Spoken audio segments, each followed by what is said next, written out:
If Notary Lease Agreement Checklist Bali keeps failing, you're doing this wrong, and here's the 4-minute fix. Here's the problem. Most start with the tool, not the outcome. Win 1.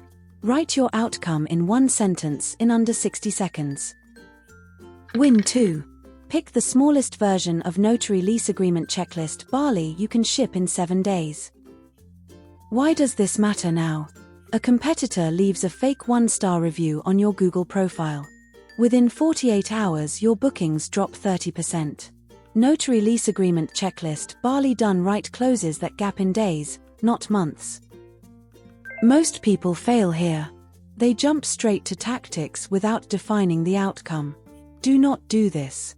82% of Notary Lease Agreement Checklist Bali attempts die in week 1 for this exact reason. Step 2. Timebox the first cycle to 7 days. 82% of Notary Lease Agreement Checklist Bali attempts that ship in week 1 keep going. Step 3. Set one number to track. This is important. Most people pick 4 KPIs and lose focus by day 3. One number costs $0 and saves 4 weeks.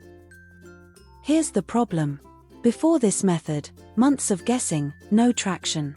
After, a working Notary Lease Agreement Checklist Bali flow in 7 days.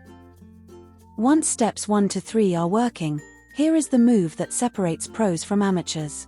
Layer Notary Lease Agreement Checklist Bali into a weekly review. Every Monday, look at the one number. Ask one question: did it move? If yes, double down. If no, change one variable, not 5. The viewer who masters this beats 90% of competitors. Use this exact phrase when you start. By Friday, I will know if Notary Lease Agreement Checklist Bali moved my one number. Outcome first, tool last. Ship the smallest version in 7 days. Track one number weekly. Book free consultation, visit TheBaliLawyer.com.